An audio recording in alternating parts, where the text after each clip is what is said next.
Do you know Adam sinned?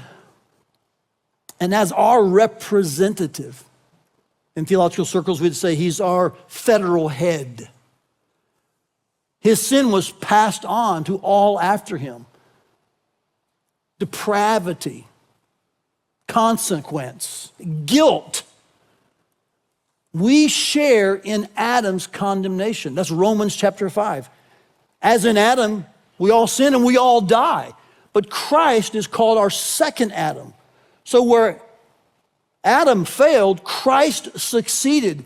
He was God. He was perfect. He became our perfect substitute. Adam was our sinful representative. Christ our perfect, holy representative.